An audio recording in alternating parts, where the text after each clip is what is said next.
एकमात्र तुम्हारा सत्कर्म ही तुम्हारी रक्षा करेगा।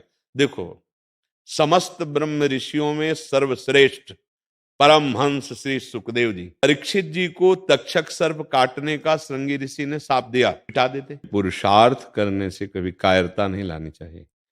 पुरुषार्थ तो हम कहें, एक बार, दो बार, तीन बार हमारा पूर्व कर्म हमको परास्त करने की चेष्टा करेगा, पर हमारे नवीन कर्म से पूर्व कर्म बलवान नहीं हो सकता, क्योंकि पूर्व कर्म केवल शुभ और अशुभ होंगे।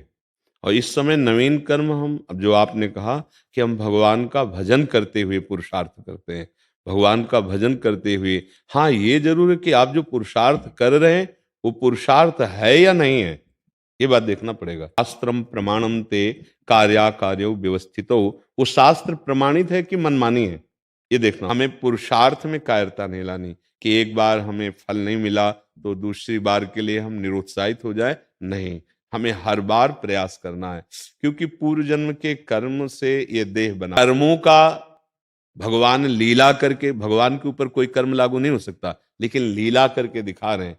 आजकल हम कह वादा करते हैं कि हम तुम्हें सुखी कर देंगे, तुम्हारे कर्मों का नाश कर देंगे, तो भगवान वशिष्ठ से बढ़कर कोई नहीं है। जो उनका फल है उसको अभी नहीं मिलेगा, क्योंकि शुभ कर्म बहुत प्रभावित कर रहा है, तो उसे सब सुख सामग्री अनुकूलता मिलती जा रही। लेकिन जहां एक खत्म हुआ शुभ कर्म और अभी वर्तमान का पाप और पूर्व का पाप, ये उसको नष्ट कर देगा। ऐसे ही हम पुरुषार्थ धर्मयुक्त भगवत स्मरण करते हुए कर रहे हैं, लेकिन वो बाधा पहुंचा सकता है। जैसे हमने पाप कर्म किए तो शुभ कर्म आकर उसके फल को तत्काल के लिए रोक दिया है, लेकिन ऐसा नहीं, जहां शुभ कर्म खत्म हुआ तहां अशुभ कर्म नष्ट कर देगा। जैसे देखा जाता है कि बहुत पाप कर्म कर रहे हैं लेकिन बाहरी सुखी दिखाई दे रहे हैं, तो अभी शुभ कर्म उनके पाप कर्म को रोक दिया। अगर हमें क्षमता नहीं आई है, समदर्शन नहीं आया है सहने का, तो हम इतना तो इंतजार कर लें कि हमारा ये सत पुरुषार्थ व्यर्थ जाने वाला नहीं है।